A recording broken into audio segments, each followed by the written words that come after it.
press the bell icon on the YouTube app and never miss another update. Hi, hello my dear students. Yes, in the previous session we discussed about human digestive system. How digestion takes place in human beings. See, digestion means it's a breakdown of complex substance into simple substances or no. See, digestion takes place in human beings and also as well as in animals also. So ಎಲ್ಲಿ ತನಕ ಯಾವಾಗಿಂದ ಎಲ್ಲಿ ತನಕ digestion ಮಾಡುತ್ತೆ? See, infant baby, so ಈಗ just ಬರ್ತಾಗಿರುವಂಥ ಬೇಬಿಯಿಂದ ಹಿಡಿದು ನೆಕ್ಸ್ಟ್ ಬಿಫೋರ್ ಡೈ, ಸೊ ಸಾಯೋದಕ್ಕಿಂತ ಮುಂಚಿನ ತನಕ ಏನು ಮಾಡುತ್ತೆ ನಮ್ಮ ಡೈಜೆಸ್ಟ್ ಸಿಸ್ಟಮು ಕಂಟಿನ್ಯೂಸ್ ಆಗಿ ವರ್ಕ್ ಮಾಡ್ತಾ ಇರುತ್ತೆ. Machine type, it's work like a machine. Our human digest system is works like a machine, continuous. So ಮಗು ಏನು ಮಾಡುತ್ತೆ? ಫೀಡ್ ಮಾಡುತ್ತೆ. ಆ ಮಿಲ್ಕು ಸಹಿತ ಏನಾಗುತ್ತೆ? ಡೈಜೆಷನ್ ಪ್ರೊಸೆಸ್ ಆಗುತ್ತೆ. ಸೊ ಆ ಮಿಲ್ಕು ಸಹಿತ ಡೈಜೆಷನ್ ಆಗುತ್ತೆ. ಹಾಗೆ ಇನ್ನೇನು ಬಿಫೋರ್ ಡೈ ಆಗುತ್ತೆ, ಸೊ ಸಾಯೋದಕ್ಕಿಂತ ಮುಂಚೆನೇ ಏನಾಗುತ್ತೆ? ಡೈಜೆಷನ್ ಕಂಟಿನ್ಯೂಸ್ ನಡೀತಾನೆ ಇರುತ್ತೆ. ಸಿ, ಈ ಥರ ಕಂಟಿನ್ಯೂಸ್ ವರ್ಕ್ ಮಾಡುವಂತಹ ಡೈಜೆಸ್ಟ್ ಸಿಸ್ಟಮನ್ನು ನಾವೇನು ಮಾಡಬೇಕು? V should take care of hour digest system. How? Today I am going to give some tips for proper digestion. Today I am going to give some tips for proper digestion. See, first one, so have your food at fixed hours. Have your food at fixed hours means, see, in time. So ನಮಗೆ timings ಇರುತ್ತೆ. Taking food we need some time. So ನಾವು ತಗೊಳ್ಳೋಂಥ ಫುಡ್ಗೆ ಕೆಲವೊಂದು timings ಇರುತ್ತೆ. Yes, morning should take what? Breakfast before 9 o'clock. So 9 o'clockಗಿಂತ ಮುಂಚೆ ಏನು ಮಾಡಬೇಕು? ಬ್ರೇಕ್ಫಾಸ್ಟ್, ಟಿಫನ್ ತೊಗೋತೀವಿ. ನೆಕ್ಸ್ಟ್ ಅಟ್ ನೋನ್ 1 o'clock ಏನು ಮಾಡಬೇಕು? ಲಂಚ್ ಮಾಡಬೇಕು. Next in the night you should take what? Dinner. So ಯಾಕೆ ಟೈಮಿಂಗ್ಸ್ ಫಿಕ್ಸ್ಡ್ ಅವರ್ಸ್ನಲ್ಲೇ ನಾವು ಯಾಕೆ ಊಟ ಮಾಡಬೇಕು? Because our digestion system is go digestion, so digest ಮಾಡೋದಕ್ಕೆ ಹೋಗುತ್ತೆ. So continuous if you ate the food, so continuous food ತಿಂದರೆ ಏನಾಗುತ್ತೆ? ಡೈಜೆಷನ್ ಆಗೋಲ್ಲ. ನಾರ್ಮಲಿ ನಾವು 1 ಟೈಮ್ ಫುಡ್ ತೊಗೊಂಡ್ರೆ ಅದನ್ನು ಡೈಜೆಷನ್ ಮಾಡಲಿಕ್ಕೆ ಮಿನಿಮಮ್ 24 to 72 ಅವರ್ಸ್ ಬೇಕು. ಸೊ ಮಿನಿಮಮ್ 24 to 72 ಅವರ್ಸ್ ಬೇಕಾಗುತ್ತೆ. So normally vegetables and fruits can easily digest. It takes 24 hours. Normally fruits and vegetables easily they can digest. They takes 24 hours. But flesh, meat ಎಲ್ಲ ಏನಾಗುತ್ತೆ? It takes more time to digest. Okay, so that's why we have to take food in time. So ನಾವು fixed ಅವರ್ಸ್ನಲ್ಲಿ ಏನು ಮಾಡಬೇಕು? ಫುಡ್ಡನ್ನ ತೊಗೋಬೇಕು. So continuous ಆಗಿ timings ಎಲ್ಲಾಗಿ food ತೊಗೊಂಡ್ರೆ ಏನಾಗುತ್ತೆ? So digestion ನೀಟಾಗಿ ಆಗೋದಿಲ್ಲ. ನಾವು ಡೈಜೆಷನ್ ನೀಟಾಗಿ ಆಗಲಿಲ್ಲ ಅಂದರೆ ಏನಾಗುತ್ತೆ? ಅಬ್ಸಾರ್ಪ್ಷನ್ ಆಫ್ ಫುಡ್ ಕರೆಕ್ಟ್ ಆಗಲ್ಲ. ಸೊ ಅಬ್ಸಾರ್ಪ್ಷನ್ ಆಗಲಿಲ್ಲ ಫುಡ್ ಅಂದರೆ ಏನಾಗುತ್ತೆ? ನಮಗೆ deficiency of nutrients cause. Because in deficiency of nutrients what happens? we get ill, we get weakness. So ನಮಗೆ ಏನಾಗುತ್ತೆ? ವೀಕ್ನೆಸ್ ಬರುತ್ತೆ. ನೆಕ್ಸ್ಟ್ ಇಲ್ಲಾಗುತ್ತೆ, ಡಿಸೀಸಸ್ ಕಾಸಸ್ ಫಾಸ್ಟ್ ಆಗುತ್ತೆ. So that's why we have to take food in a fixed hours. So next point is chew your food well before swallowing. Chew your food well before swallowing. See, normally nowadays when you are eating, so normally ಈಗಿನ ಏನು ಮಾಡ್ತೀವಿ? ಊಟ ಮಾಡಬೇಕಾದ್ರೆ watching T V. So T V ನೋಡ್ಕೊಂಡು ಊಟ ಮಾಡ್ತೀವಿ, ಮಾತಾಡ್ಕೊಂಡು ಊಟ ಮಾಡ್ತೀವಿ, ನಗ್ತಾ ಊಟ ಮಾಡ್ತೀವಿ. ನಾವು ಊಟ ಮಾಡಬೇಕಾದ್ರೆ ಕಾನ್ಸಂಟ್ರೇಷನೇ ಇರಲ್ಲ. ನಾವು ನೋಡೋದೇ ಇಲ್ಲ ಆ ತಟ್ಟೆನ, ಬರೀ ಟಿ ವಿ ನೋಡ್ಕೊಂಡೆ ಊಟ ಮಾಡೋದ್ರಿಂದ ಏನಾಗುತ್ತೆ? V are not going chew food properly. So ಹೇಳಬೇಕು ಅಂದರೆ ನಮ್ಮ digestion takes place in our mouth only. ಹೌದಾ? ಸೊ ನಮ್ಮ ಡೈಜೆಷನ್ನ ಮೌತಲ್ಲೇ ಸ್ಟಾರ್ಟ್ ಆಗುತ್ತೆ. ಸೊ ಅದು ಯಾವಾಗ ಚೆನ್ನಾಗಿ ಚೀವ್ ಆಗುತ್ತೆ, ಯಾವಾಗ ಸಲೈವಾ ಸೆಕ್ರೆಟ್ ಆಗಿ, ಸಲೈವಾ ಸೆಕ್ರೆಟ್ ಆದಮೇಲೆ ಕಾರ್ಬೋಹೈಡ್ರೇಟ್ಸು, ಸಿಂಪಲ್ ಶುಗರ್. ಸೊ ನಿಮಗೆ ಗೊತ್ತು, carbohydrates gives us energy to us. ಹೌದಲ್ಲ? So carbohydrates gives us energy to us. So ಹಾಗಾದರೆ ನಾವು ತಗೊಳ್ಳೋವಂಥ ಫುಡ್ನ ಚೆನ್ನಾಗಿ ಚೀವ್ ಮಾಡಲಿಲ್ಲ ಅಂದರೆ ಏನಾಗುತ್ತೆ? ಕಾರ್ಬೋಹೈಡ್ರೇಟ್ಸ್ ನೀಟಾಗಿ ಅಬ್ಸರ್ವ್ ಆಗೋದಿಲ್ಲ. ಸಿಂಪಲ್ ಶುಗರ್ ಆಗಿ ಅಬ್ಸರ್ವೇ ಆಗೋದಿಲ್ಲ. ಅಬ್ಸರ್ವ್ ಆಗಲಿಲ್ಲ ಅಂದರೆ ಡಿಫಿಷಿಯನ್ಸಿ ಆಫ್ ಕಾರ್ಬೋಹೈಡ್ರೇಟ್ಸ್ ಏನಾಗುತ್ತೆ? ವೀಕ್ನೆಸ್. ಸೊ ನಮಗೆ ಎನರ್ಜಿ ಸಿಗೋದಿಲ್ಲ. ಹಾಗಾಗಿ ಏನು ಮಾಡಬೇಕು? Chew food properly. ಏನಿಲ್ಲ ಅಂದರೆ ಒಂದು ಸತಿ ನಾವು ಒಂದು ತುತ್ತನ 15ರಿಂದ 18 ಸತಿ ಏನು ಮಾಡಬೇಕು? ಚೀವ್ ಮಾಡಬೇಕು. ಬಟ್ ಏನು ಮಾಡ್ತೀವಿ? ಟಿ ವಿ ನೋಡ್ಕೊಂಡು ನಾವು ಊಟ ಮಾಡಿದಾಗ ಏನಾಗುತ್ತೆ? 1, 2, 5 ಸತಿ ಜಗ್ಬಿಟ್ಟು ಹಾಗೆ ನುಂಗ್ಬಿಡ್ತೀವಿ. ಯಾಕಂದರೆ ನಾವು ಊಟದ ಮೇಲೆ ಗಮನನೇ ಕೊಡೋಲ್ಲ, ತುತ್ತಿನ ಮೇಲೆ ಗಮನನೇ ಕೊಡೋಲ್ಲ. ಸುಮ್ಮನೆ ಟಿ ವಿ ನೋಡೋದು, ಊಟ ಮಾಡಿದ್ರೆ ಏನಾಗುತ್ತೆ? 5 ಸತಿ ಚೀವ್ ಮಾಡ್ತೀವಿ, ಸಡನ್ಲಿ ಏನು ಮಾಡ್ತೀವಿ? ಸ್ವಾಲೋ ಮಾಡಿಬಿಡ್ತೀವಿ. ಸೊ ಅದು ಹಾಗೆ ನುಂಗ್ಬಿಟ್ರೆ ಏನಾಗುತ್ತೆ? ಇಲ್ಲಿ ನೀಟಾಗಿ ಚೀವ್ ಆಗದೆ ಹಾಗೇ ನುಂಗೋದ್ರಿಂದ, ಸ್ವಾಲೋ ಮಾಡೋದ್ರಿಂದ ಸ್ಟೊಮ್ಯಾಕಲ್ಲಿ ನೀಟಾಗಿ ಡೈಜೆಷನ್ ಆಗೋದಿಲ್ಲ. ಸ್ಟೊಮ್ಯಾಕಲ್ಲಿ ನೀಟಾಗಿ ಡೈಜೆಷನ್ ಆಗಿದ್ರೆ ಸ್ಮಾಲ್ ಇಂಟೆಸ್ಟೈನಲ್ಲಿ ನೀಟಾಗಿ ಅಬ್ಸರ್ವ್ ಆಗಲ್ಲ. ಹೌದಲ್ವಾ? ಸೊ ಒಂದಕ್ಕೊಂದು ರಿಲೇಟೆಡ್ ಆಗಿರುತ್ತೆ ಅಲ್ವಾ ನಮ್ಮ digest system. If you not chew properly, stomach is also not goes proper digestion. Stomach proper digestion ಮಾಡೋದಿಲ್ಲ, proper digestion is not happen. So ಏನಾದ್ರು ಪ್ರಾಪರ್ ಡೈಜೆಷನ್ ಆಗಲಿಲ್ಲ ಅಂದರೆ ಸ್ಮಾಲ್ ಇಂಡಸ್ಟ್ರಿಯಲ್ಲಿ ನ್ಯೂಟ್ರಿಯೆಂಟ್ಸ್ ಮೀನ್ಸ್ ಫುಡ್ ಏನಾಗಲ್ಲ, ಅಬ್ಸರ್ವ್ ಆಗಲ್ಲ, ವೇಸ್ಟ್ ಆಫ್ ಫುಡ್ ಆಗಿಬಿಡುತ್ತೆ. So ಹಾಗಾಗಿ you just chew your food properly. Okay, so next, do not overeat. So ಏನು ಮಾಡ್ತೀರಿ, when you look downwards favourite food R delicious food, what you are doing, so you take much and more food. So ಮತ್ತೆ ನನಗೆ ಇಷ್ಟ ಅಂತೇಳಿ ಚೆನ್ನಾಗಿ ತಿಂದರೆ ಏನಾಗುತ್ತೆ, so ಆ ಫುಡ್ ಏನಾಗೋದಿಲ್ಲ, ಡೈಜೆಷನ್ ಆಗೋದಿಲ್ಲ. ಸೊ ನಾನು ಹೇಳಿದೆ ಫಿಕ್ಸೆಡ್ ಅವರ್ಸಲ್ಲಿ ಫಿಕ್ಸೆಡ್ ಬ್ಯಾಲೆನ್ಸ್ ಡಯಟ್ ತಿಂದರೆ ಮಾತ್ರ ನಮಗೆ ಏನಾಗುತ್ತೆ, ನೀಟಾಗಿ ಡೈಜೆಷನ್ ಆಗುತ್ತೆ. ಸೊ ಓವರ್ ಈಟ್ ಮಾಡಿದ್ರೆ ಏನಾಗುತ್ತೆ, ಸ್ಟೊಮ್ಯಾಕು ಇಷ್ಟನ್ನ ಕರೆಕ್ಟಾಗಿ ಡೈಜೆಷನ್ ಮಾಡುವಂಥದ್ದು ಫುಡ್ಡನ್ನ ಏನು ಮಾಡುತ್ತೆ, ನಾವು ಇಷ್ಟು ತಿಂದರೆ ಏನಾಗುತ್ತೆ, ಇಷ್ಟೂ ನೀಟಾಗಿ ಡೈಜೆಷನ್ ಆಗಲ್ಲ, ಇಷ್ಟು ನೀಟಾಗಿ ಡೈಜೆಷನ್ ಆಗಲ್ಲ. So imbalance. ಸೊ ಅಲ್ಲಿ ಡೈಜೆಷನ್ ನೀಟಾಗಿ ಆಗದಿದ್ದಾಗ ಏನಾಗುತ್ತೆ, ನ್ಯೂಟ್ರಿಯನ್ಸ್ ಅಬ್ಸಾರ್ಪ್ಷನ್ನು ಆಗೋದಿಲ್ಲ. So don't overeat. Okay, eat a healthy balanced meal. Eat a healthy balanced meal. See, ಈಗ ಊಟ ಅಂದರೆ ನಾರ್ಮಲಿ ನಾವು ಅನ್ನ ಸಾರು ವೆಜಿಟೇಬಲ್ಸ್ ಫ್ರೂಟ್ಸ್ನ ತಿಂತೀವಿ. But normally you all likes to eat outside junk food. ಹೌದಲ್ಲ? ಸೊ ಜಂಕ್ ಫುಡ್ ಎಲ್ಲ ಏನು ಮಾಡುತ್ತೆ, ನಮಗೆ ನ್ಯೂಟ್ರಿಯೆಂಟ್ಸ್ನ ಫುಲ್ಫಿಲ್ ಮಾಡಲ್ಲ, ನಮಗೆ ಹೊಟ್ಟೆ ತುಂಬತ್ತೆ ಅಷ್ಟೇ, ಅಂದರೆ ಬಾಯಿಗೆ ನಾಲ್ಗೆಗೆ ರುಚಿಸುತ್ತೆ, ಆದರೆ it's not A complete food, it's not A balanced food. Okay, so just eat healthy food. Next, clean your mouth well after every meal. So proper digestion igu clean your mouth very well after every meal gu yen sambandha, so yen relationship. See, after every meal, after each meal you just rinse your mouth after each meal. Why? Because when you intake food, some food particles are stuck in between the teeth. So ಏನಾಗುತ್ತೆ, ನೀವು ತಗೊಂಡಿರೋ ಆಹಾರದಲ್ಲಿ ಏನೋ achieve ಮಾಡಬೇಕಾದ್ರೆ sometimes small particles are stuck. So in between the teeth. So in between ಟೀತಲ್ಲಿ ಸಣ್ಣದು ಊಟ ಆದ ಕಾರಣ ಏನು ಫುಡ್ ಪಾರ್ಟಿಕಲ್ಸ್ ಇರುತ್ತೆ, ಸ್ಟಕ್ ಆಗಿಬಿಡುತ್ತೆ. After what happens, that food particles start to decay. So ಅದು ಡಿಕೆ ಆಗೋದಕ್ಕೆ ಸ್ಟಾರ್ಟ್ ಆಗುತ್ತೆ. ಡಿಕೆ ಆದರೆ normally harmful bacteria start to produce. ಏನಾಗುತ್ತೆ, ಹಾರ್ಮ್ಫುಲ್ ಬ್ಯಾಕ್ಟೀರಿಯಾ ಗ್ರೋತ್ ಆಗೋದಕ್ಕೆ ಸ್ಟಾರ್ಟ್ ಆಗುತ್ತೆ. ಇಫ್ ಹಾರ್ಮ್ಫುಲ್ ಬ್ಯಾಕ್ಟೀರಿಯಾ ಗ್ರೋತ್ ಆಯಿತು ಅಂದರೆ ಏನಾಗುತ್ತೆ, ನಾರ್ಮಲಿ ಆ ಬ್ಯಾಕ್ಟೀರಿಯಾಸ್ ಎಲ್ಲ ಏನಾಗುತ್ತೆ, ನಮ್ಮ ಇಂಟೆಸ್ಟೈನ್ಸ್ ನಮ್ಮ ಸ್ಟೊಮ್ಯಾಕಿಗೆ ಎಂಟರ್ ಆಗುತ್ತೆ. ಸೊ ಸ್ಟೊಮ್ಯಾಕಲ್ಲಿ ಹೆಚ್ಚಲ್ಲಿರುತ್ತೆ, ಅದು ಏನು ಮಾಡುತ್ತೆ, ಕಿಲ್ಸ್ ಮಾಡುತ್ತೆ ಜಮ್ಸ್ನ ಅಂತ ಹೇಳಿದ್ದೆ ನಾನು.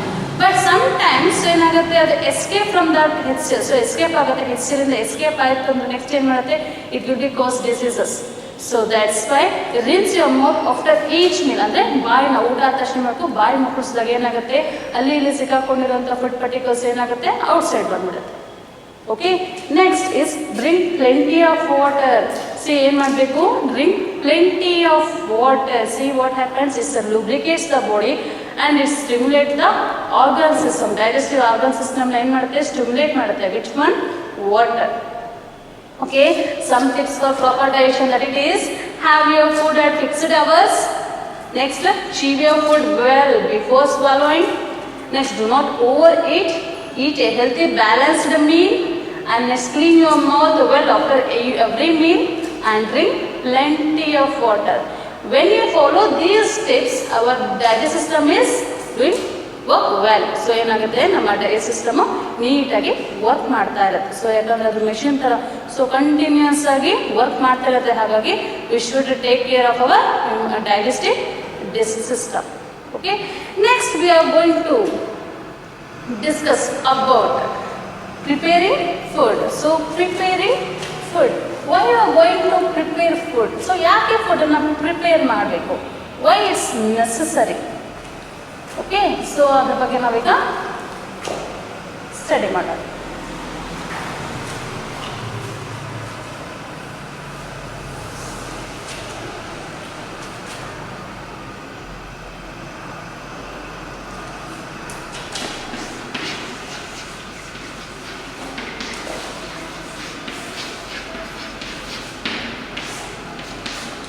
See, preparing food. Yes or no? We are taking food. So vegetables ಫ್ರೂಟ್ಸ್ನ ತಿಂತೀವಿ. So some fruits and vegetables we eat raw. So fruits and some vegetables eat raw ಅಂದರೆ ಹಸಿಯಾಗಿ ತಿಂತೀವಿ. For example all fruits we can eat raw. So ಫ್ರೂಟ್ಸ್ನೆಲ್ಲ ನಾವು raw ಆಗಿ ತಿಂತೀವಿ, ಅದನ್ನೇನು ಬೇಯಿಸೋದಿಲ್ಲ, ಏನು ಮಾಡೋದಿಲ್ಲ. But some vegetables like cucumber, ಕ್ಯಾರೆಟ್ನೆಲ್ಲ ಏನು ಮಾಡ್ತೀವಿ, ರಾ ಆಗಿ ಹಸಿಯಾಗಿ ತಿಂತೀವಿ. Okay, but we are going to cook the food. Why it's need? So ಯಾಕೆ ಫುಡನ್ನ ಕುಕ್ ಮಾಡಬೇಕು? Because this cooking makes food soft, moist, tasty. So ಏನು ಮಾಡುತ್ತೆ, ಕುಕಿಂಗ್ ಫುಡ್ಡಿಂದ ಏನಾಗುತ್ತೆ, cooking food makes food tasty, soft, and it helps to easily digest. It's a easy digestible. See, cooking food makes what? Tasty, soft, easy digestible. Okay, so that's why we are going to cook food. Only human beings, not animals. Animals can eat raw plant products like vegetables means na grass madutte, so raw gi eat madutte. And in carnivorous animals like tiger, lion, leopard also eat raw flesh. They are not going to cook their flesh. So adu cook madodilla, flesh na line madutte, it's eat raw. But only the human beings are cook food. So ಏನು ಮಾಡ್ತಾರೆ, cook ಮಾಡ್ತಾರೆ, ಅಂದರೆ ಬೇಯಿಸ್ಕೊಂಡು ಅಡುಗೆ ಮಾಡ್ಕೊಂಡು ತಿಂತೀವಿ. So cooking ಫುಡ್ಡಿಂದ ಏನಾಗುತ್ತೆ, ಫುಡ್ ಟೇಸ್ಟಿ ಆಗುತ್ತೆ and easily digestible and also it makes food soft. ಏನಾಗುತ್ತೆ, ಮೆತ್ತಗಾಗುತ್ತೆ. It's helps to chew easily. Okay, so ಹಾಗಾದ್ರೆ ನಾವು ಫುಡ್ನ ಕುಕ್ ಮಾಡೋದಂದ್ರೆ ಒಂದೇ ಟೈಪಲ್ಲಿ ನಾವು ಕುಕ್ ಮಾಡ್ತೀವೋ ಫುಡ್ನ? ಇಲ್ಲ.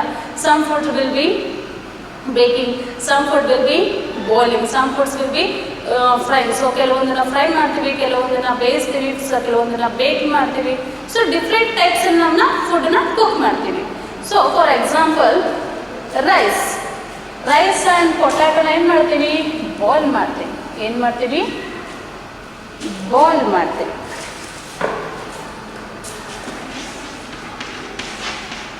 ರೈಸ್ ಆ್ಯಂಡ್ ಪೊಟ್ಯಾಟೋಸ್ನ ಬಾಯ್ಲ್ ಮಾಡ್ತೀವಿ. ಓಕೆ, ನೆಕ್ಸ್ಟ್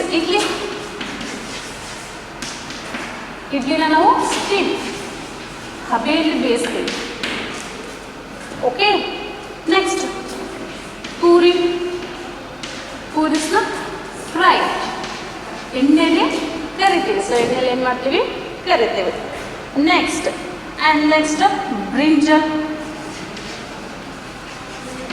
ಬ್ರಿಂಜಲೆಲ್ಲ ಏನು ಮಾಡ್ತೀವಿ, ಸುಡ್ತೀವಿ, means roasted. And cake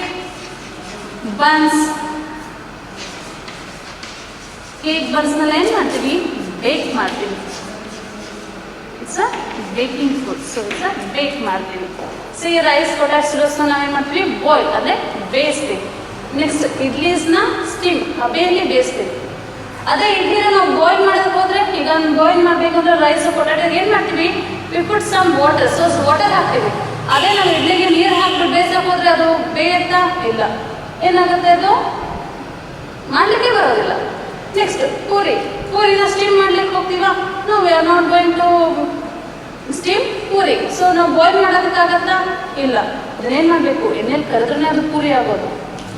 and brinjal, so ಬ್ರಿಂಜಲ ನಾವು ರೋಸ್ಟ್ ಮಾಡ್ತೀವಿ. Next cake and buns, cake ಮಾಡಬೇಕು, ಬನ್ಸ್ ಮಾಡಬೇಕು, ಅದನ್ನು ಬೇಕ್ ಮಾಡ್ತಾರೆ. Okay, so different types of food cooking ಇದೆ. ಸೊ ನಾವು ಡಿಫ್ರೆಂಟ್ ಟೈಪ್ಸಲ್ಲಿ, ಫಾರ್ ಎಕ್ಸಾಂಪಲ್ ಕಬಾಬ್ ಮಾಡಬೇಕು ಅಂದ್ರೆ ಏನು ಮಾಡ್ತಾರೆ, ಸ್ಟಿಕ್ಸ್ಗಳಿಗೆ ಅದನ್ನು ಸಿಕ್ಸ್ಬಿಟ್ಟು ಏನು ಮಾಡ್ತಾರೆ, ಕೆಣದಲ್ಲಿಟ್ಟು ಸುಡ್ತಾರೆ. ಸೊ ಅದನ್ನೆಲ್ಲ ಏನು ಹೇಳ್ತೀವಿ, ಡಿಫ್ರೆಂಟ್ ವೆರೈಟೀಸ್ ಟೈಪ್ಸಲ್ಲಿ ನಾವೇನು ಮಾಡ್ತೀವಿ, ಫುಡ್ಡನ್ನು ಕುಕ್ ಮಾಡ್ತೀವಿ. Why we are going to cook food? Because it's makes food tasty, soft, and also it's easily digestible. So that's why we are going to cook food. Okay, and next, see some things to remember while cooking. So some things while remember while cooking. So cook ಮಾಡಬೇಕಾದ್ರೆ ಕೆಲವೊಂದು ಥಿಂಗ್ಸ್ಗಳನ್ನು ನೆನಪಿಟ್ಕೋಬೇಕು. ಯಾವುದು ಅಂತ ನೋಡ್ತಾ ಹೋಗೋಣ. Do not throw away the water in which pulses are soaked. Use it for cooking as it contains vitamins. Yes, it's right. See, Sometimes what you are doing, so pulses ಕಾಳುಗಳನ್ನ ಏನು ಮಾಡ್ತೀವಿ, ಹಿಂದಿನ ದಿನ ನೆನೆ ಇಟ್ಟು ನೆಕ್ಸ್ಟ್ ಡೇಗೆ ನಾವು ಸಾರು ಮಾಡ್ತೀವಿ. ಸೊ ಅದೇ ಪಲ್ಸಸ್ನ ಏನು ಮಾಡಬೇಕು, ಫಸ್ಟಿಗೆ ವಾಶ್ ಮಾಡಿ ನೆನೆ ಹಾಕ್ತೀವಿ, ಸೋಪ್ ಮಾಡ್ತೀವಿ. ನೆಕ್ಸ್ಟ್ ಡೇಗೆ ಏನು ಮಾಡ್ತಾರೆ, ನಾರ್ಮಲಿ ಮಮ್ಮಿ ಏನು ಮಾಡ್ತಾರೆ, ವಾಟರ್ನ ಚೆಲ್ತಾರೆ. We are going to throw away that water. Yes, don't throw away water because when we it's soak. So ಅದು ಸೋಕ್ ಆಗಬೇಕಾದ್ರೆ ಏನಾಗುತ್ತೆ, ಇಟ್ಸ್ ರಿಲೀಸಸ್, ಅದು ಏನಾಗುತ್ತೆ, ಸಮ್ ವಿಟಮಿನ್ಸ್ ಮಿನರಲ್ಸ್ ಎಲ್ಲ ಏನಾಗುತ್ತೆ ಆ ವಾಟರಲ್ಲಿ ಮಿಕ್ಸ್ ಆಗುತ್ತೆ. So that's why don't throw that water. You just use that water for cook food. So ಮತ್ತೆ ಫುಡ್ನ ಕುಕ್ ಮಾಡಲಿಕ್ಕೆ ಆ ವಾಟರ್ನ ಯೂಸ್ ಮಾಡ್ಕೋಬೇಕು. ಸೊ ವಾಟರ್ನ ಯೂಸ್ ಮಾಡಬೇಕು ಅಂದರೆ ಬಿಫೋರ್ ಸೋಪ್. ಸೊ ಸೋಪ್ ಮಾಡಲಿಕ್ಕಿಂತ ಮುಂಚೆ ಏನು ಮಾಡಬೇಕು, ವಿ ಜಸ್ಟ್ ಏನು ಮಾಡಬೇಕು, ಪಲ್ಸಸ್ನ ಏನು ಮಾಡಬೇಕು, ಫಸ್ಟ್ ವಾಶ್ ಮಾಡಿ ದೆನ್ ಏನು ಮಾಡಬೇಕು, ಅದನ್ನು ನೆನೆ ಹಾಕಬೇಕು. ನೆನೆ ಹಾಕಿ ನೆಕ್ಸ್ಟ್ ಡೇಗೆ ಆ ನೀರನ್ನ ಚೆಲ್ದು ಏನು ಮಾಡಬೇಕು, ಅದನ್ನು ನಮ್ಮ ಫುಡ್ ಪ್ರಿಪೇರ್ ಮಾಡಬೇಕಾದ್ರನ್ನ ವಾಟರ್ನ ಯೂಸ್ ಮಾಡಬೇಕು. ಓಕೆ, ನೆಕ್ಸ್ಟ್ ಯಾಕೆಂದರೆ because it contains water, vitamins. ಆ ಕಾಳಿನ ನೀರಿನಲ್ಲಿ ಏನಿರುತ್ತೆ, ವಿಟಮಿನ್ಸ್ ಇರುತ್ತೆ. Okay, do not wash vegetables and fruits after cutting them. Do not wash fruits and vegetables after cutting them. ಏನು ಮಾಡ್ತಾರೆ, ಫಸ್ಟು ಹೆಚ್ಚಿಬಿಡ್ತಾರೆ, ಆಮೇಲೆ ನೀರು ಹಾಕಿ ಚೆನ್ನಾಗಿ ತೊಳೆದು ಆಮೇಲೆ ಅಡುಗೆ ಹಾಕ್ತಾರೆ. ಆಗ ಮಾಡಲಿಕ್ಕಿಂತ ಮುಂಚೆ ನಾವೇನು ಮಾಡಬೇಕು, ಫಸ್ಟ್ ಯು ಶುಡ್ ವಾಶ್. ಏನು ಮಾಡಬೇಕು, ಚೆನ್ನಾಗಿ ತೊಳಬೇಕು. So better you use salt ಹಾಕ್ಬಿಟ್ಟು ವಾಶ್ ಮಾಡಬೇಕು. ಬಿಕಾಸ್ ಯು ನೋ, ಸಿ ನಾವು ಬೆಳಿಬೇಕಾದ್ರೆ farmers they are spreading what insecticides, fertilisers, fungicides on crops because protect them from microbes. So ಮೈಕ್ರೋಬ್ಸಿಂದ ಪ್ರೊಟೆಕ್ಟ್ ಮಾಡಬೇಕು ಅಂತ ಏನು ಮಾಡ್ತಾರೆ, ಅದ್ರ ಮೇಲೆಲ್ಲ ಮೆಡಿಸಿನ್ಸ್ ಅಂದರೆ ಇನ್ಸೆಕ್ಟಿಸೈಡ್ಸ್ನೆಲ್ಲ ಏನು ಮಾಡ್ತಾರೆ, ಯೂಸ್ ಮಾಡ್ತಾರೆ. See these insecticides are poisonous, it's harmful us. So that's why you just wash vegetables and fruits with salt. So ಸಾಲ್ಟಿಂದ ಏನು ಮಾಡಬೇಕು, ಸಾಲ್ಟ್ ವಾಟರಿಂದ ಅದನ್ನು ವಾಶ್ ಮಾಡಿ ದೆನ್ ಕಟ್ ಮಾಡಬೇಕು. ಸೊ ಕಟ್ ಮಾಡಿದ್ರೆ ಅಗೇನ್ ಡೋಂಟ್ ವಾಶ್. ಕಟ್ ಮಾಡಿದ್ಮೇಲೆ ವಾಶ್ ಮಾಡಿದ್ರೆ ಏನಾಗುತ್ತೆ, ಕಟ್ ಮಾಡಿದ್ಮೇಲೆ ಅದರೊಳಗೆ ಏನಿರುತ್ತೆ, ಕಟ್ ಮಾಡಿದ ತಕ್ಷಣ ಏನಾಗುತ್ತೆ, ಇಟ್ಸ್ ರಿಲೀಸಸ್. ಏನಾಗುತ್ತೆ, ಆ ವಿಟಮಿನ್ಸ್ ಮಿನರಲ್ಸ್ ಎಲ್ಲ ನೀರಲ್ಲೇ ಹೋಗುತ್ತೆ.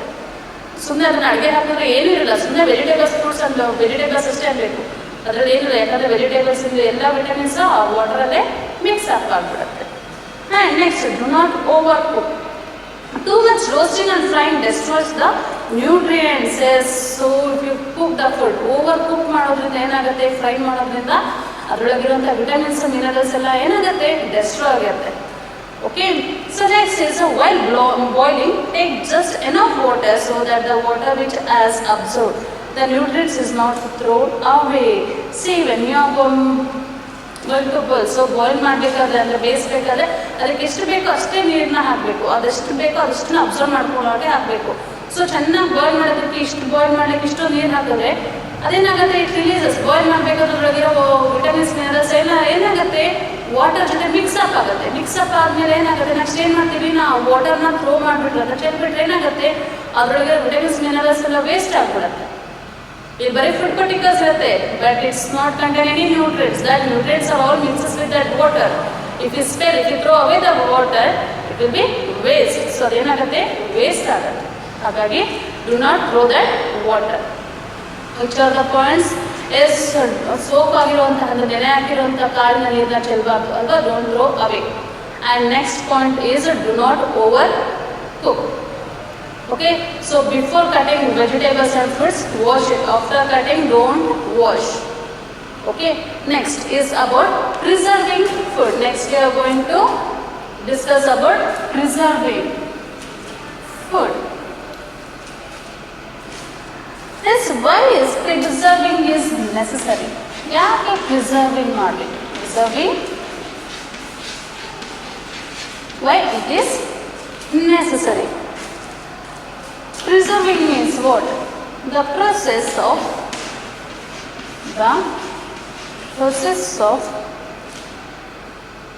treating. The process of treating food in a way that preserves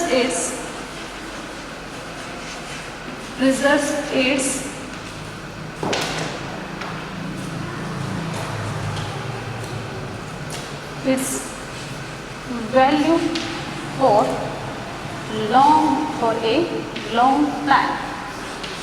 is called preservation. Means preserving. The process of treating food in a way that preserves value for long time. It's a long period. Why it's necessary? Why we are going to preserve food? You know, so food is very valuable. Food is ತುಂಬ valuable thing. So ತುಂಬ ಜನ ನೋಡ್ತೀವಿ ಹಸಿವಿನಿಂದ ಇರ್ತಾರೆ, ಯಾಕಂದ್ರೆ ಅವ್ರಿಗೆ ಊಟನೇ ಸಿಗಲ್ಲ. ಸೊ ನಮಗೆ ಸಿಕ್ಕಿರೋಂಥ ಊಟ ನಾವೇನು ಮಾಡ್ತೀವಿ? ವೇಸ್ಟೇಜ್ ಮಾಡ್ತೀವಿ, ವೇಸ್ಟ್ ಮಾಡ್ಬಿಡ್ತೀವಿ, ಬಿಸಾಕ್ತೀವಿ. ಅದಕ್ಕೆ ನಾವೇನು ಮಾಡಬೇಕು? ಫುಡ್ನ ಪ್ರಿಸರ್ವ್ ಮಾಡಬೇಕು. ನಮಗೆ ಎಷ್ಟು ಬೇಕೋ ಅಷ್ಟನ್ನಷ್ಟೇ ನಾವು ಊಟ ಮಾಡಬೇಕು, ಅಷ್ಟನ್ನಷ್ಟೇ ನಾವು ತೊಗೊಂಡು ಊಟ ಮಾಡಬೇಕು. ಸುಮ್ಮನೆ ವೇಸ್ಟ್ ಮಾಡಬಾರ್ದು. ಯಾಕಂದರೆ ತುಂಬ ಬಡವರು ಇದ್ದಾರೆ ಅಲ್ವಾ ನಮ್ಮ ದೇಶದಲ್ಲಿ, ಅವರಿಗೆಲ್ಲ ಊಟನೇ ಸಿಗ್ತಿರಲ್ಲ. ನಮಗೆ ಸಿಗ್ತಾ ಇದ್ರೆ ನಾವು ಪುಣ್ಯವಂತ ಸಯ್ಯ. ಅದನ್ನು ಆ ಫುಡ್ನ ಏನು ಮಾಡಬೇಕು? ನಾವು ವೇಸ್ಟ್ ಮಾಡಬಾರ್ದು ಅಲ್ವಾ. So preserving is very necessary because food is a very valuable thing. If we are not going to preserve the food in a proper way, so ನಾವು ಏನಾದ್ರನ್ನ ಪ್ರಿಸರ್ವ್ ಮಾಡಲಿಲ್ಲ ಅಂದರೆ ಏನಾಗುತ್ತೆ? It will be spoilage. ಏನಾಗುತ್ತೆ? ಹಾಳಾಗುತ್ತೆ. By the action of pests, by the action of microbes, pests like insects, rats. So ಏನಾಗುತ್ತೆ? Pest ಅಂದರೆ insects, rats, germs ಏನಾಗುತ್ತೆ? It will be spoilage. And microbes also ಏನಾಗುತ್ತೆ? Microbes ಎಲ್ಲ ಏನು ಮಾಡುತ್ತೆ? ಫುಡ್ನ ಸ್ಪಾಯ್ಲ್ ಮಾಡುತ್ತೆ, ಅಂದರೆ ಹಾಳು ಮಾಡುತ್ತೆ. So that's why we should preserve food for long time. Means ಇದು ಪ್ರೊಸೆಸ್ ಟ್ರೀಟಿಂಗ್ ಫುಡ್. ಸೊ ಫುಡ್ನ ನಾವು ಟ್ರೀಟ್ ಮಾಡಬೇಕು. ಹೇಗೆ? ಯಾಕೆ ಅಂದರೆ ಟು ಪ್ರಿಸರ್ವ್ ಮಾಡಬೇಕು. ಪ್ರಿಸರ್ವ್ ಮಾಡ್ತೀವಿ and it's value for long time. ಆ ಪ್ರಿಸರ್ವ್ ಮಾಡಿದಾಗ ಅದರ ಫುಡ್ ವ್ಯಾಲ್ಯೂ ಅಂದರೆ ನ್ಯೂಟ್ರಿಯೆಂಟ್ಸ್ ಹಾಗೇ ಇರಬೇಕು. ಫಾರ್ ಎ ಲಾಂಗ್ ಟೈಮ್ ತನಕ ಏನು ಮಾಡಬೇಕು? ಪ್ರಿಸರ್ವ್ ಮಾಡಬೇಕು. It's a preservation. ಒಂದು ಫುಡ್ ತಿಂಗಿದೆ ಅಂದರೆ ಆ ಫುಡ್ನ ತುಂಬ ದಿನ ತನಕ ಕೆಡ್ದಾಗೆ ಇಡಬೇಕು. ಅಂದರೆ ಹಾಗಂತ ಹೇಳಿ ಅದಕ್ಕೆ ಕೆಮಿಕಲ್ ಎಲ್ಲ ಹಾಕಿ ಇಟ್ಟರೆ ಅದು ಪ್ರಿಸರ್ವಿಂಗ್ ಬರೋಲ್ಲ. ಸೊ ಅದರಿಂದ ಏನಾಗುತ್ತೆ? ನಮಗೆ ಡೇಂಜರ್. ಸೊ ನಮಗೆ it's a harmful drugs. So that's why we have to preserve it in a proper way. So ಯಾವ ಥರ ಪ್ರಿಸರ್ವ್ ಮಾಡ್ಬೋದು? Yes, how can we preserve food? For example, drying. So first one is drying. The process of drying we can preserve food. What is preservation? The process of treating food in a way that preserves its value for long time. So ಏನು ಮಾಡ್ತೀವಿ?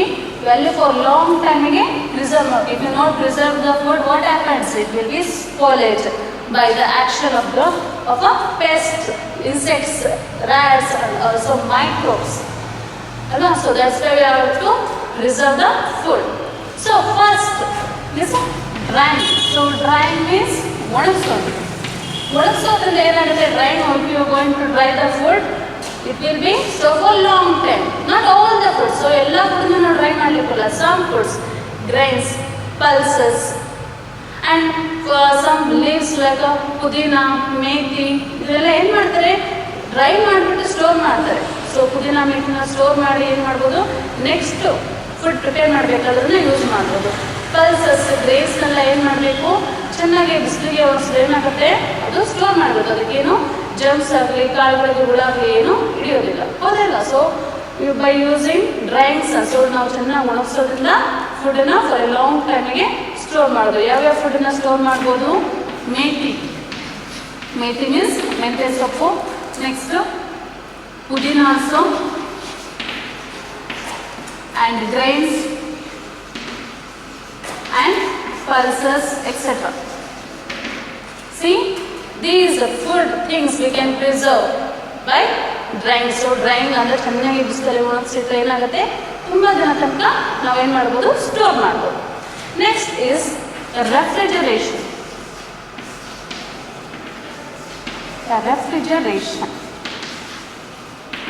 Refrigeration means, so keep some food inside the fridge. So fridge ಅಂತೀವಿ, refrigerator ಅಂತೀವಿ. So fridge ಅಥವಾ refrigerator.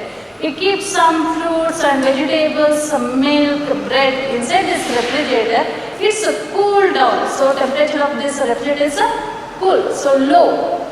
It helps to decrease the microbes. ಏನು ಮಾಡುತ್ತೆ? ಮೈಕ್ರೋಬ್ಸ್ನ ಬೆಳೆದಾಗೆ control ಮಾಡುತ್ತೆ. ಯಾವುದು? Refrigeration. So refrigeration ಏನಾಗುತ್ತೆ?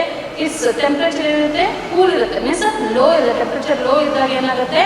the microbes is not grow rapidly. So rapid ಆಗಿ microbes grow ಆಗೋದಿಲ್ಲ. ಫಾರ್ ಎಕ್ಸಾಂಪಲ್ ಮಿಲ್ಕ್ನ ನಾವು ಹೊರಗಡೆಗೆ ಚೆನ್ನಾಗಿ ಕಾಸಿ ಇಡೋಣ. ಸೊ ಹೊರಗಡೆ ಇಟ್ಟರೆ ಮಾರ್ನಿಂಗ್ ಇರೋದು ಈವ್ನಿಂಗ್ 8 o'clock 10 9 ಲಾಸ್ಟ್ ಒಂದು 9 to 10 ತನಕ ಇರುತ್ತೆ.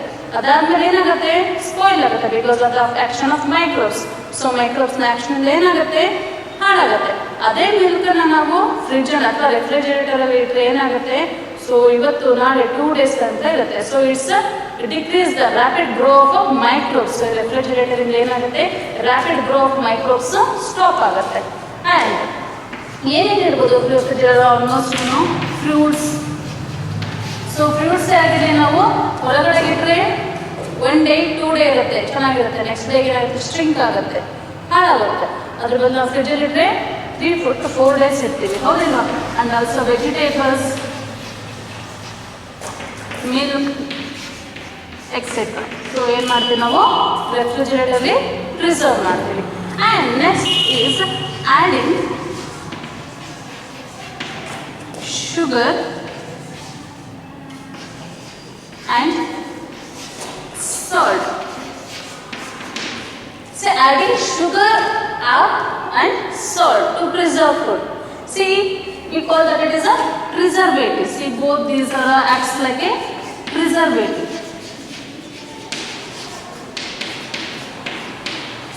See, what is meant by preservative? Hagadre preservative andre enu? Ade preservative means it's a substance. It's a substance added to food make a last long. So ನಾವು ಅದಕ್ಕೆ ಒಂದು substance preserve ಆಗಬೇಕು ಅಂದ್ರೆ ಅದಕ್ಕೆ ಒಂದು ಸಬ್ಸ್ಟೆನ್ಸ್ನ ಯೂಸ್ ಮಾಡ್ತೀವಿ. It's acts like a protect the foods. ಇದೇನಾಗುತ್ತೆ, ಫುಡ್ ಸ್ಪಾಯ್ಲ್ ಹಾಕಾಗೆ ಕಂಟ್ರೋಲ್ ಮಾಡುತ್ತೆ. See here salt, for example salt, adding lot of salt to some food, for example pickle. So pickle means ಉಪ್ಪಿನಕಾಯಿ. See, when you add a lot of salt to pickle, it's preserves the pickle. So it's not giving only taste, but it taste ಅಷ್ಟೇ ಕೊಡಲ್ಲ, it's a preserve for long last. So ನಾವು ಸಾಲ್ಟ್ನ ಹಾಕೋದ್ರಿಂದ pickle ಏನಾಗುತ್ತೆ, taste ಅಷ್ಟೇ ಆದರೆ ಅದೇನಾಗುತ್ತೆ, for A long period ತನಕ ಏನು ಮಾಡ್ಬೋದು, ನಾವು ಪಿಕಲ್ನ ಸ್ಟೋರ್ ಮಾಡ್ಬೋದು. As well as in the sugar also. So sugar ಏನು ಮಾಡುತ್ತೆ, it's not giving only taste, ಬರೀ ಟೇಸ್ಟ್ ಅಷ್ಟೇ ಕೊಡಲ್ಲ, it's acts like a preservative. For example jams, squash. So ಜಾಮ್ಗಳಲ್ಲೆಲ್ಲ ಏನು ಮಾಡ್ತಾರೆ, ಶುಗರ್ನ ಯೂಸ್ ಮಾಡ್ತಾರೆ. ಸೊ ಜಾಮ್ಸ್ನಲ್ಲಿ ಶುಗರ್ನ ಜಾಸ್ತಿ ಯೂಸ್ ಮಾಡೋದ್ರಿಂದ ಏನಾಗುತ್ತೆ, for A long last time we can preserve the jams. Okay, next one is a pasteurization. Next one is a pasteurization. Pasteurization anta kelidiraga word normally. So pasteurization means ಪಾಶ್ಚರೀಕರಣ ಅಂತ ಹೇಳಿ ಕರಿತೀವಿ.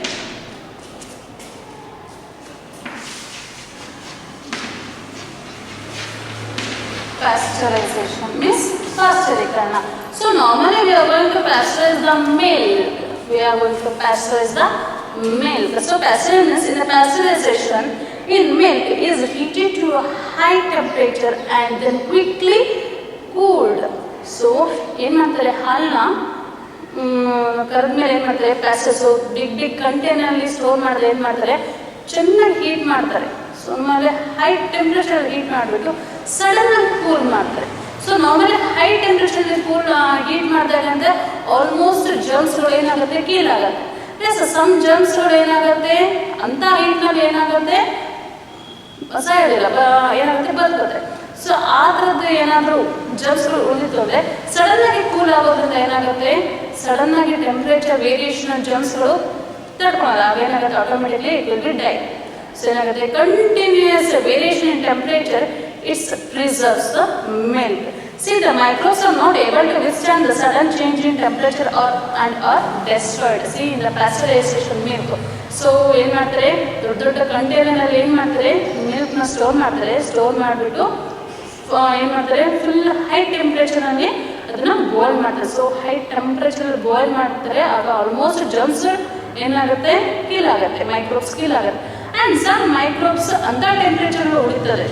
So ಹಾಗೇನು ಮಾಡ್ತಾರೆ, sudden ಆಗಿ ಏನು ಮಾಡ್ತಾರೆ, it's cool down. So sudden ಆಗಿ ಕೂಲ್ ಡೌನ್ ಮಾಡಿದಾಗ ಏನಾಗುತ್ತೆ, ಸಡನ್ ಟೆಂಪ್ರೇಚರ್ ವೇರಿಯೇಷನ್ನ ಮೈಕ್ರೋಬ್ಸ್ಗಳು ಕಂಟ್ರೋಲ್ ಮಾಡಲಿಕ್ಕೆ ಆಗೋದಿಲ್ಲ. ಸೊ ಹಾಗಾಗಿರುತ್ತೆ, automatically that germs will be destroyed by the pasteurization. Okay. Yes, my dear students, in this class we discussed about some tips for proper digestion and preparing food. Yes, we are going to prepare food for it makes the food moist and easily digestible, and it makes it tasty also. We are going to cook food in various types: boiling, frying and baking, these all things. And we should have to protect the food. We have to preserve the food because the food is very valuable. How can we preserve the food? By drying, by the refrigeration, by adding sugar and salt, by pasteurization also we can preserve the food. Okay, my dear students, thank you.